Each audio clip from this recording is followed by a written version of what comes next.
വീണ്ടും വാർത്തകളിലേക്ക് മടങ്ങി വരാം. കൊച്ചി തേവരയിൽ 2 കിലോയിലധികം ഹാഷിഷ് ഓയിൽ പിടികൂടിയതിന്റെ കൂടുതൽ വിവരങ്ങൾ പുറത്ത്. കൊച്ചിയിലേക്ക് സ്ഥിരമായി ലഹരി എത്തിക്കുന്ന ഇതര സംസ്ഥാനക്കാരാണ് പിടിയിലായത്.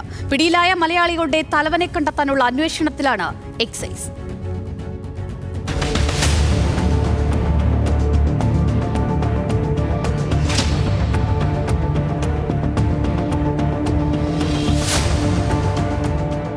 ഒരു സ്ത്രീ അടക്കമുള്ള 4 അംഗ സംഘത്തെയാണ് ഇന്നലെ പിടികൂടിയത്.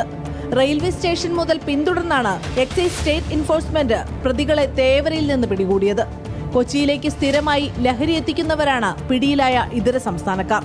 ഒഡീഷക്കാരായ സമരമുതലി, സുനമണി എന്നിവരാണ് ആന്ധ്രയിൽ നിന്നും ഹാഷിഷ് ഓയിൽ കൊണ്ടുവന്നത്. ലഹരി മരുന്ന് വാങ്ങാൻ എത്തിയവരാണ് പിടിയിലായ 2 മലയാളികൾ. കേരളത്തിൽ വിൽപ്പന നടത്തുന്നതിനായാണ് കൊച്ചി പെരുമ്പടപ്പ് സ്വദേശികളായ അശ്വിൻ ജോയ്, ശ്രീരാജ് എന്നിവർ ഇത് വാങ്ങാനെത്തിയത്. കൊച്ചി സ്വദേശികളെ അയച്ച സംഘത്തിലെ പ്രധാനിക്ക് വേണ്ടി എക്സൈസ് അന്വേഷണം ആരംഭിച്ചു. ഇത് ആദ്യമായല്ല ലഹരി ഇടപാടിനായി ഇവർ എത്തുന്നത് എന്നാണ് വിവരം.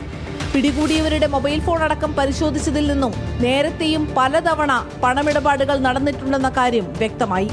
ഇതര സംസ്ഥാനക്കാരിൽ നിന്ന് മൊത്തമായി വാങ്ങി വിൽപ്പന നടത്തുന്നവരാണ് ഇവർ.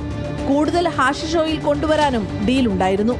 ഇനി വരാനിരിക്കുന്നത് ക്രിസ്മസ്, ന്യൂ ഇയർ ആഘോഷങ്ങളുടെ ദിവസങ്ങളാണ്.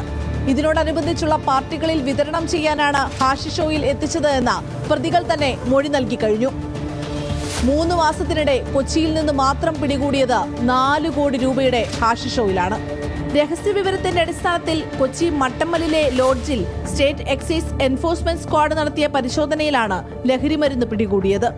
രാജ്യാന്തര മാർക്കറ്റിൽ 2 കോടിയിലേറെ വില വരുന്നതാണ് പിടികൂടിയ ലഹരിമരുന്ന്. ന്യൂസ് മലയാളം, കൊച്ചി.